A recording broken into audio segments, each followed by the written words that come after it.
teman-teman, Assalamualaikum warahmatullahi wabarakatuh. Ketemu lagi bersama Akang sebagai mentor Klorin. Nah, di video sebelumnya teman-teman udah belajar ya tentang riset produk dan juga riset konten. Nah, di video kali ini teman-teman bakalan belajar secara praktis ya. Jadi bagaimana caranya step by step teman-teman udah untuk mendapatkan cuan ya. Jadi bagaimana caranya mendapatkan 2 juta pertama di TikTok. Ya, kita akan bedah bagaimana step by stepnya supaya teman-teman mendapatkan penghasilan dari TikTok. Let's go. Oke, teman-teman, bagaimana cara mendapatkan 2 juta pertama dari TikTok modal konten doang? Jadi ini ceritanya kita nggak punya produk apapun ya. Jadi kita memaksimalkan hanya punya handphone dan juga punya kuota ya. Jadi dengan sumber daya yang ada, kita coba bagaimana sih cara menghasilkan di TikTok ya modal konten doang. Nah, seperti yang dilihat, nah ini salah satu portofolio ya yang pernah Akang kerjakan bermain di TikTok. Di sini penghasilannya mencapai 68 juta ya. Nah, ini 68 juta itu bukan 60 juta akan dapat 68 juta ya, bukan. Tapi ini adalah penghasilan yang berhasil didapatkan dari penjualan produk. Gitu. Jadi 68 jutanya ini masuk ke mana? Masuknya ke penjual yang punya barangnya gitu. Kalau kita sebagai kreator yang cuma ngejualin aja gitu ya, kita cuma nampilin produk di video-video kita. Nah, kita biasanya dapat komisi gitu dari 5% sampai 15% gitu dari setiap produknya. Jadi kalau misalkan diasumsikan misalkan 68 juta ini kita tuh dapat 10% ya dari setiap videonya, maka kita mendapatkan 6.800.000 gitu ya. Berarti dari 68 juta kita cuma dapat 6.800.000. Nah, ini 6.800.000 yang langsung masuk ke komisi kita. Nah, ini yang kita bisa ambil, yang bisa kita nikmatin gitu ya. Kayak gimana cara-caranya supaya kita dapat ya minimal bisa dapat 1 juta atau 2 juta dari TikTok ya. Kalau teman-teman bisa dapat 6 juta, 7 juta bahkan lebih dari ini ya alhamdulillah ya. Nah, gimana caranya? Oke. Nah, seperti yang kita bahas, pernah bahas juga gitu bahwa kalau di TikTok itu adalah konten is king dan konsisten is queen gitu ya. Sebenarnya dari sini juga kita udah tahu ya bahwa untuk mendapatkan penghasilan atau keberhasilan di TikTok, pertama kita harus bisa membuat sebuah konten gitu ya. Dan juga setelah bisa bikin sebuah konten baru membuat konten yang konsisten. Nah, dua itu aja dulu gitu ya. Seperti yang sebelum-sebelumnya teman-teman udah pelajari di video-video sebelumnya, bagaimana saya cara membuat sebuah konten yang menarik, yang bikin orang mau nonton, gimana caranya, silahkan dibuka-buka lagi ya. Dan terus harus konsisten. Oke, kita langsung masuk ke tahapannya gitu. Jadi tahapannya mulai dari awal sampai ke akhirnya gimana sih gitu untuk mendapatkan sebuah penghasilan di TikTok. Nah, pertama, teman-teman harus tentukan dulu niche akun ya. Niche itu yang dimaksud adalah kategori akun gitu. Jadi teman-teman ketika membuat sebuah akun TikTok ya.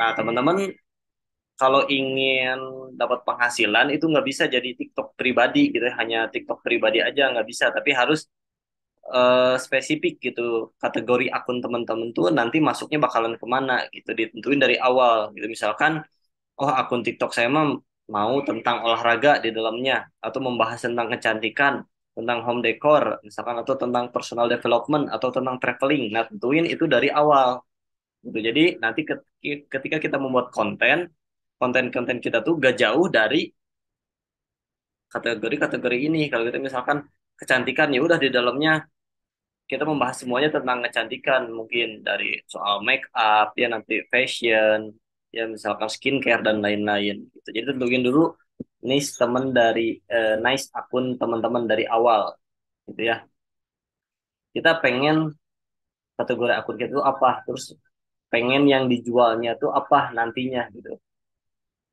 ya jadi tentuin dulu dari awal setelah teman-teman tentuin nah ini akan coba kasih contoh ya teman-teman misalkan teman-teman ngambil kategori akun kecantikan. Berarti ketika teman-teman ambil kategori akun kecantikan, berarti teman-teman nantinya bakalan bisa berjualan apa? Berjualan skincare, jualan make up, ya misalkan makeover, atau misalkan outfit fashion untuk wanita, ya misalkan atau OOTD harian, gitu ya. Pokoknya tentang cantikan, gitu ya, spesifik, gitu ya. Teman-teman bisa ditentuin dulu, misalkan, oh saya mau jualannya jualan apa ya? Gitu, misalkan jualan tas, misalkan mau jualan baju, itu nah nanti masukin ke kategorinya, gitu. Ya jadi spesifik gitu ya, jadi supaya nanti orang-orang ketika ketemu teman-teman tuh tahu, oh ini ini mah akunnya membahas tentang ini ya kecantikan ya, atau oh ini mah tentang akun tentang traveling ya. Nanti pas di hati keranjang kuning yang teman-teman jual tuh ya sesuai dengan kategori teman-teman, gitu ya. Nah dari tugas pertama tentuin dulu kategori akun teman-teman ya. Terus yang kedua, tadi setelah kategori tahu ya, teman-teman akan membuat, kemarin udah daftar TikTok, lagu registrasi TikTok Shop, ya TikTok affiliate juga. Nah, udah itu teman-teman masukin produk affiliate-nya yang cocok dengan kategori akun teman-teman. Seperti yang tadi, misalkan kita masukin kategorinya kategori kecantikan. Nah, teman-teman masukin produknya, misal produknya skincare. Nah, semua semua produk skincare teman-teman masukin ke dalam etalasenya gitu. Jadi nanti di dalam video teman-teman mungkin nanti ada tips and tips cara skincare harian, misalkan terus misalkan cara menghilangkan jerawat gitu ya. Nanti dicantumin link keranjang kuningnya. Ya, setelah masukin produk affiliate-nya, baru teman-teman yang ketiga, langkah ketiga itu optimasi akun. Ya, optimasi akun tuh pertama dari mulai penamaan. Kalau teman-teman pengen personal branding, berarti kan namanya itu nama teman-teman ya, misalkan nama teman-teman. Nah, ini contohnya salah satu teman Akang, dia akunnya tentang review buku gitu ya, tentang review buku. Nah, dioptimasinya gimana? Pertama dari mulai nama, dia pakai nama sendiri ya, lalu tampilan apa, tampilan foto profilnya ya yang jelas, muka dia ya, terus di dalam bio bio TikToknya, selamat datang di luar kelas, ceritain buku-buku menarik. Nah kan jadi dia tahu kategorinya, dia reviewer buku gitu, jadi dia emang mengulas mengulas tentang pokoknya segala tentang buku gitu ya.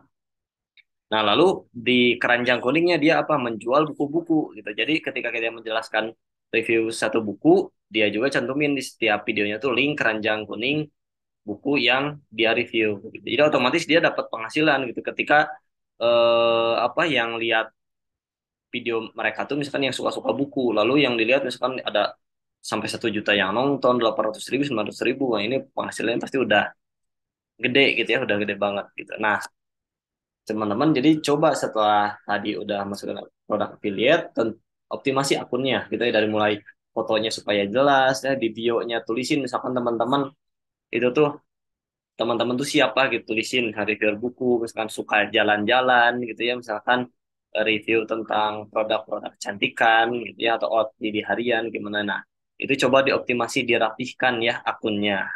Nah ini step yang ketiga.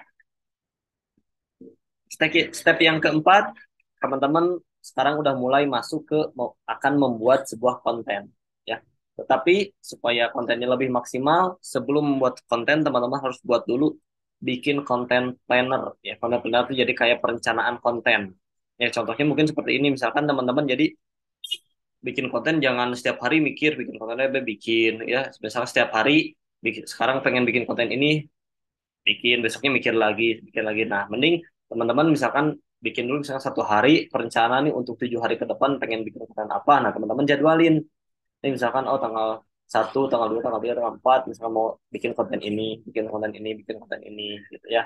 Nah mungkin hari selanjutnya teman-teman jadi dalam 1 hari bisa bikin 4 konten atau 3 konten. Nah itu misalkan diupload, nanti bisa 1 hari sekali diuploadnya gitu ya. Jadi bisa diupload berdasarkan konten planner ya.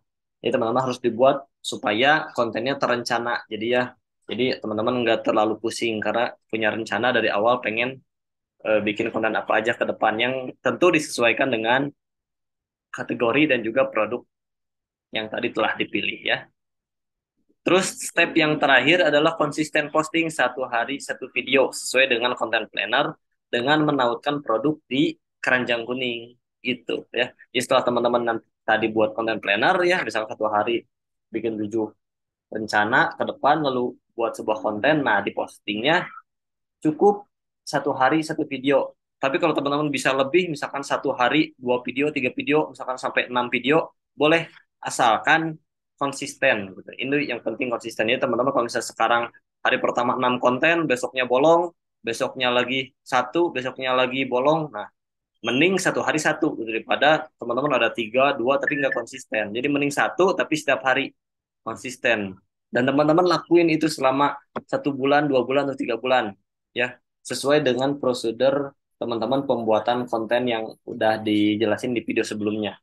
Kayak bagaimana caranya teman-teman stop scroll orang-orang, membuat headline yang menarik, ya, membuat orang lain penasaran, ya, terus rumus konten viral kayak gimana. Nah itu teman-teman praktekin, gitu ya. Dan pasti nanti ada, kalau teman-teman udah konsisten, pasti ada 1 video atau 2 video, mungkin setiap video teman-teman bakalan FYP gitu ya, bakalan rame. Nah, setelah rame pengunjung, kategori teman-teman udah jelas, banyak produk yang udah ditautin di setiap videonya, pasti teman-teman dapat penghasilan. Ya, pasti asal teman-teman konsisten gitu ya. Akan juga dulu buat video mungkin udah cuma 1 bulan 2 bulan itu udah dapat penghasilan gitu, dari 1 bulan dan juga 2 bulan udah dapat penghasilan. Yang penting teman-teman buat konten yang bagus, yang menarik, dan juga konsisten ya. Dan kategori akunnya yang dijualnya jelas juga ya. Oke teman-teman, itu aja tipsnya, sebenarnya sederhana ya. Teman-teman tinggal sekarang maunya tinggal prakteknya ya. Ada beberapa quotes yang mungkin akan bagikan. Jangan menunggu sempurna untuk melakukan ya, tapi lakukanlah terus-menerus hingga sempurna. Jadi teman-teman jangan nunggu videonya bagus dulu, atau oh ada yang kurang, nggak apa-apa, upload aja. Kalau belum bagus, belum sempurna, upload aja. Karena apa ya? Karena mungkin orang-orang di luar sana yang terlihat seperti sukses dan hebat, mungkin bukan karena mereka pintar, tapi mereka hanya lebih cepat melakukan dan juga lebih berani. Makanya teman-teman di sini cuma jangan banyak mikir, lakukan aja gitu ya. Terus yang ketiga, musuh terbesar kesuksesan adalah penundaan dan juga alasan. Jadi jangan banyak alasan, jangan banyak penundaan, lakukan aja gitu ya. Mungkin rezeki teman-teman bisa jadi ada di sini gitu ya. Jadi konten kreator gitu ya. Oke teman-teman, itu aja yang mungkin dapat Akang bagikannya. Yang penting teman-teman coba praktekkan step by stepnya dan lakukan dengan konsisten ya. Supaya teman-teman bisa dapat manfaat gitu ya, dapat penghasilan dari TikTok. Ya, kita bertemu lagi nanti. Bye-bye.